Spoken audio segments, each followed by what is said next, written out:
ನಮಸ್ಕಾರ. ಇತ್ತೀಚಿನ ದಿನಗಳಲ್ಲಿ ದೇಶದಲ್ಲಿ ಪ್ರಮುಖವಾಗಿ ಚರ್ಚೆ ಆಗುತ್ತಿರುವ ವಿಷಯಗಳಲ್ಲಿ ಒಂದು ಭಾರತದ ಸಂವಿಧಾನ. ಒಂದು ಕಡೆ ಸರ್ವರ ಸಮಬಾಳು ಸಮಪಾಲನ್ನು ಬಯಸುವ ಸಂವಿಧಾನವನ್ನು ಬದಲಾವಣೆ ಮಾಡಬೇಕನ್ನೋ ಸಣ್ಣ ಕೂಗು ಕೇಳಬರ್ತಾ ಇದ್ದಾರೆ. ಇದರ ಮೇಲೆ ದಾಳಿಗಳಾಗ್ತಾ ಇದೆ ಅನ್ನೋದು ದೊಡ್ಡದಾಗಿ ಕೂಗು ಕೇಳಬರ್ತಾ ಇದೆ. ಹಾಗಾದರೆ ನಮ್ಮ ಸಂವಿಧಾನದಲ್ಲಿ ಏನೆಲ್ಲ ಅಡಗಿದೆ ಅದನ್ನು ನಾವು ತಿಳಿದುಕೊಳ್ಬೇಕಾದ ಮಹತ್ವ ಇದೆ. ಅದಕ್ಕಾಗಿಯೇ ತಿಪ್ಟೂರಿನ ಜನಸ್ಪಂದನ ಟ್ರಸ್ಟ್, ಟೂಡಾ ಶಶಿಧರ್ ಅವರ ನೇತೃತ್ವದಲ್ಲಿರುವ ಜನಸ್ಪಂದನ ಟ್ರಸ್ಟ್ ಮತ್ತು ತುಮಕೂರು ವಿಶ್ವವಿದ್ಯಾಲಯ ಸಹಯೋಗದಲ್ಲಿ ಸಂವಿಧಾನ ಅರಿವು ಶಿಬಿರವನ್ನು ಇದೇ ತಿಂಗಳು 10 ಮತ್ತು 11ರಂದು ಆಯೋಜಿಸಲಾಗಿದೆ. ಇದರ ಸದುಪಯೋಗವನ್ನು ತುಮಕೂರು ಜಿಲ್ಲೆಯ ಕಾಲೇಜು ವಿದ್ಯಾರ್ಥಿಗಳು ಪಡೆದುಕೊಳ್ಳಬೇಕು. ಆ ಮೂಲಕ ಸಂವಿಧಾನದ ಅರಿವನ್ನು ವಿಸ್ತರಿಸಿಕೊಳ್ಳಬೇಕು. ಈ ಸಂವಿಧಾನದ ಅರಿವು ಶಿಬಿರ ಹೇಗೆ ಹುಟ್ಟುಕೊಡ್ತು, ಯಾಕೆ ಇದನ್ನು ಮಾಡ್ತಾ ಇದ್ದಾರೆ, ಇದ್ರ ಬಗ್ಗೆ ಮಾತಾಡ್ತಾ ಇದ್ದಾರೆ ಟೂಡಾ ಶಶಿಧರ್ ಅವರು ಮತ್ತು ಅದ್ರ ಜೊತೆಗೆ ಈ ಕಾರ್ಯಕ್ರಮ ರೂಪರೇಷೆ ಸಿದ್ಧಪಡಿಸಿರುವ ದಿಲಾವರ್ ರಾಮದುರ್ಗ.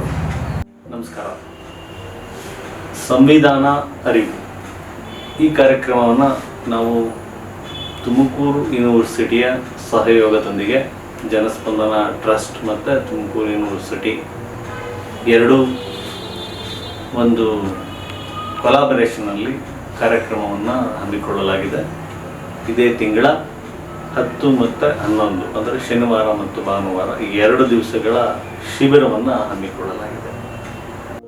ಇದರಲ್ಲಿ ತುಮಕೂರು ವಿಶ್ವವಿದ್ಯಾನಿಲಯದ ಡಿಗ್ರಿ ವಿದ್ಯಾರ್ಥಿಗಳಿಗಾಗಿ ಈ ಕಾರ್ಯಾಗಾರವನ್ನು ಆಯೋಜನೆ ಮಾಡಲಾಗಿದೆ. 50 ವಿದ್ಯಾರ್ಥಿನಿಯರು ಸೇರಿದಂತೆ ಸುಮಾರು 100 ವಿದ್ಯಾರ್ಥಿಗಳು ಈ ಕಾರ್ಯಾಗಾರದಲ್ಲಿ ತರಬೇತಿಯನ್ನು ಪಡೆಯಲಿದ್ದಾರೆ. ಈ ಕಾರ್ಯಕ್ರಮವನ್ನು ನಾವು ಯಾಕೆ ಮಾಡ್ತಾ ಇದ್ದೀವಿ ಅಂದರೆ, ಸಂವಿಧಾನದ ಅರಿವು ಬಹಳಷ್ಟು ಜನಕ್ಕೆ ಇಲ್ಲ. ಅದರಲ್ಲೂ ಎಜುಕೇಷನ್ ಆಗಿರೋಂಥ ವಿದ್ಯಾವಂತ ಜನರಲ್ಲೇ ಮತ್ತು ಬುದ್ಧಿವಂತ ಜನರಲ್ಲೇ ಇದರ ಅರಿವಿನ ಕೊರತೆ ಎದ್ದು ಕಾಣುತ್ತೆ. ಇನ್ನು ಸಾಮಾನ್ಯ ಜನರಿಗೆ ಅದು ತಲುಪೇ ಇಲ್ಲ.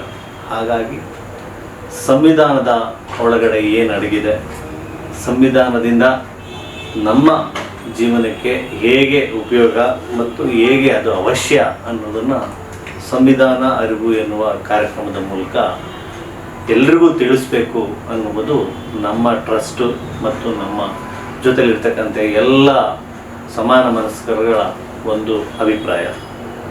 ಇದನ್ನು ಒಂದು ನಾವು ಅಭಿಯಾನದ ಥರ ಮಾಡಬೇಕಾಗಿದೆ. ಹಾಗಾಗಿ ಇದನ್ನು ಮೊದಲಿಗೆ ವಿದ್ಯಾರ್ಥಿಗಳ ಮೂಲಕ ಮಾಡಬೇಕು ಅಂತ ನಾವೆಲ್ಲ ಡಿಸೈಡ್ ಮಾಡಿದ್ದೀವಿ. ಹಾಗಾಗಿ ತುಮಕೂರು ಜಿಲ್ಲೆಯ ಡಿಗ್ರಿ ಓದ್ತಿರ್ತಕ್ಕಂಥ ವಿದ್ಯಾರ್ಥಿಗಳಿಗೆ ಮತ್ತು ವಿದ್ಯಾರ್ಥಿನಿಯರಿಗೆ ನಾವು 2 ದಿವಸದ ಶಿಬಿರವನ್ನು ಆಯೋಜನೆ ಮಾಡಿದ್ದೇವೆ. ನಾಡಿನ ಹೆಸರಾಂತ ಸಂಪನ್ಮೂಲ ವ್ಯಕ್ತಿಗಳು, ಸಂವಿಧಾನ ತಜ್ಞರು ಈ ಕಾರ್ಯಾಗಾರದಲ್ಲಿ ವಿದ್ಯಾರ್ಥಿಗಳಿಗೆ ಸೂಕ್ತ ತರಬೇತಿಯನ್ನು ನೀಡಲಿದ್ದಾರೆ. 7 ಜನ ರಿಸೋರ್ಸ್ ಪರ್ಸನ್ಗಳು ಬಂದು ಈ ಶಿಬಿರವನ್ನು ಉದ್ದೇಶಿಸಿ ಮಾತನಾಡ್ತಾರೆ. ಮೊದಲಿಗೆ ದ್ವಾರಕನಾಥ್ ಅವರು ಬರ್ತಾರೆ, ಮತ್ತು CG ಲಕ್ಷ್ಮೀಪತಿ ಅವರು ಬರ್ತಾರೆ, ನಂತರ ಅಕ್ಕ ಅಕಾಡೆಮಿಯ ಶಿವಕುಮಾರ್ ಅವರು ಬರ್ತಾರೆ, ಮತ್ತು ಕ್ರೈಸ್ಟ್ ಕಾಲೇಜಿನ ಪ್ರೊಫೆಸರ್ ಆದ ಶ್ರೀನಿವಾಸ್ ಅವರು ಬರ್ತಾರೆ, ಧಾರವಾಡ ಕಾಲೇಜಿನ ಪ್ರೊಫೆಸರ್ ಆದ ಸದಾನಂದ ಸುಗಂಧಿಯವರು, ಹಾಗೂ ಬೆಂಗಳೂರಿನ ವಕೀಲರಾದ ರಾಜಲಕ್ಷ್ಮಿ ಅಂಕಲಗಿಯವರು, ಹಾಗೂ ನಲ್ಲುಕಂಟೆ ವೆಂಕಟೇಶಯ್ಯ ಇವರು ಮುಖ್ಯಮಂತ್ರಿಗಳ PS ಪರ್ಸನಲ್ ಸೆಕ್ರೆಟರಿ ಆಗಿದ್ದಾರೆ, ಇವರು ಬರ್ತಾರೆ. ಹಾಗೂ ಖ್ಯಾತ ಚಿಂತಕರಾದ ಶಿವಸುಂದರ್ ಸಹ ನಮ್ಮ ಜೊತೆ ಪಾಲ್ಗೊಳ್ಳಲಿದ್ದಾರೆ. ಈ ಕಾರ್ಯಾಗಾರದ ಮತ್ತೊಂದು ವಿಶೇಷ ಏನು ಅಂತಂದರೆ, ಶಿಬಿರದಲ್ಲಿ ಭಾಗವಹಿಸಿದ ವಿದ್ಯಾರ್ಥಿಗಳ ಪೈಕಿ ಅತ್ಯುತ್ತಮ 4 ವಿದ್ಯಾರ್ಥಿಗಳಿಗೆ ಅಪ್ಪಟ ಬೆಳ್ಳಿ ಪದಕ, 5,000 ರೂಪಾಯಿ ನಗದು ಮತ್ತು ಪ್ರಶಸ್ತಿ ಪತ್ರವನ್ನು ನೀಡಲಾಗ್ತಾ ಇದೆ. ಅದರ ಜೊತೆಗೆ ಉತ್ತಮ 10 ವಿದ್ಯಾರ್ಥಿಗಳಿಗೆ ಬೆಳ್ಳಿ ಪದಕ, 2,500 ರೂಪಾಯಿ ನಗದು ಮತ್ತು ಪ್ರಶಸ್ತಿ ಪತ್ರವನ್ನು ನೀಡಲಾಗ್ತಾ ಇದೆ. ಇದರ ಜೊತೆಗೆ ಭಾಗವಹಿಸಿದ ಪ್ರತಿಯೊಬ್ಬ ಶಿಬಿರಾರ್ಥಿಗೂ ತಲಾ 1,000 ರೂಪಾಯಿ ನಗದು ನೆರವು ನೀಡಲಾಗ್ತಾ ಇದೆ.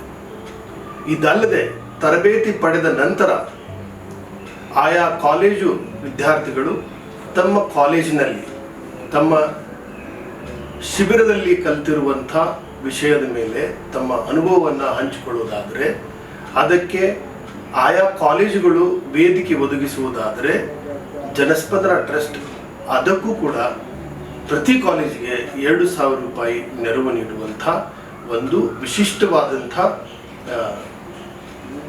ಕಾರ್ಯಕ್ರಮ ಇದಾಗಿದೆ. ಉದ್ಘಾಟನಾ ಸಮಾರಂಭವನ್ನು ನಮ್ಮ ತುಮಕೂರು ಜಿಲ್ಲೆಯ ಉಸ್ತುವಾರಿ ಸಚಿವರು ಮಾನ್ಯ ಗೃಹ ಸಚಿವರಾದಂಥ ಜಿ ಪರಮೇಶ್ವರ್ ಅವರು ಇದನ್ನು ಉದ್ಘಾಟನೆ ಮಾಡಲಿದ್ದಾರೆ. ಕುಲಪತಿಯವರಾದ ವೆಂಕಟೇಶ್ವರಲು ಅವರು ಇದನ್ನು ಅಧ್ಯಕ್ಷತೆಯನ್ನು ವಹಿಸ್ತಾರೆ. ಮತ್ತು MLC ಅವರಾದ ಯತೀಂದ್ರ ಸಿದ್ದರಾಮಯ್ಯ ಅವರು ಮುಖ್ಯ ಅತಿಥಿಗಳಾಗಿ ಉದ್ಘಾಟನಾ ಸಮಾರಂಭದಲ್ಲಿ ಭಾಗಿಯಾಗಲಿದ್ದಾರೆ. ಹಾಗಾಗಿ ಈ ಶಿಬಿರದ ಒಂದು ಪ್ರಯೋಜನವನ್ನು ಎಲ್ಲರೂ ಪಡ್ಕೋಬೇಕು, ಅದರಲ್ಲೂ ಕಾಲೇಜಿನ ವಿದ್ಯಾರ್ಥಿಗಳು ಮತ್ತು ವಿದ್ಯಾರ್ಥಿನಿಯರು ಪಡ್ಕೋಬೇಕು ಅಂತ ಈ ಮೂಲಕ ಎಲ್ಲರಲ್ಲೂ ಕೇಳ್ತಾರೆ. ಸಮಾಜದ ಕಲ್ಪನೆಯ ಡಾಕ್ಟರ್ ಬಾಬಾ ಸಾಹೇಬ್ ಅಂಬೇಡ್ಕರ್ ಅವರ ನೇತೃತ್ವದಲ್ಲಿ ರಚನೆಯಾಗಿರುವಂಥ ನಮ್ಮ ಸಂವಿಧಾನವನ್ನು ಉಳಿಸಿಕೊಳ್ಳಬೇಕಾಗಿರುವುದು ಇಂದಿನ ತುರ್ತು. ಇಂಥ ಮಹತ್ವದ ಹೆಜ್ಜೆಯನ್ನು ತಿಪಟೂರಿನ CB ಶಶಿಧರ್, ಟೂಡಾ ಶಶಿಧರ್ ಎಂದೇ ಹೆಸರಾದಂಥ CB ಶಶಿಧರ್ ಅವರ ನೇತೃತ್ವದ ಜನಸ್ಪಂದನ ಟ್ರಸ್ಟ್ ಮಹತ್ವವಾದ ಮತ್ತು ಅತ್ಯಂತ ದಿಟ್ಟವಾದ ಹೆಜ್ಜೆಯನ್ನು ಈ ನಿಟ್ಟಿನಲ್ಲಿ ಇಟ್ಟಿದೆ. ತುಮಕೂರು ವಿಶ್ವವಿದ್ಯಾನಿಲಯದ ಡಿಗ್ರಿ ಕಾಲೇಜ್ ವಿದ್ಯಾರ್ಥಿಗಳು ಇದರ ಸಂಪೂರ್ಣ ಲಾಭವನ್ನು ಪಡೆಯಬೇಕಾಗಿ ನಾನು ಮನವಿ ಮಾಡಿಕೊಳ್ತಾ ಇದ್ದೇನೆ.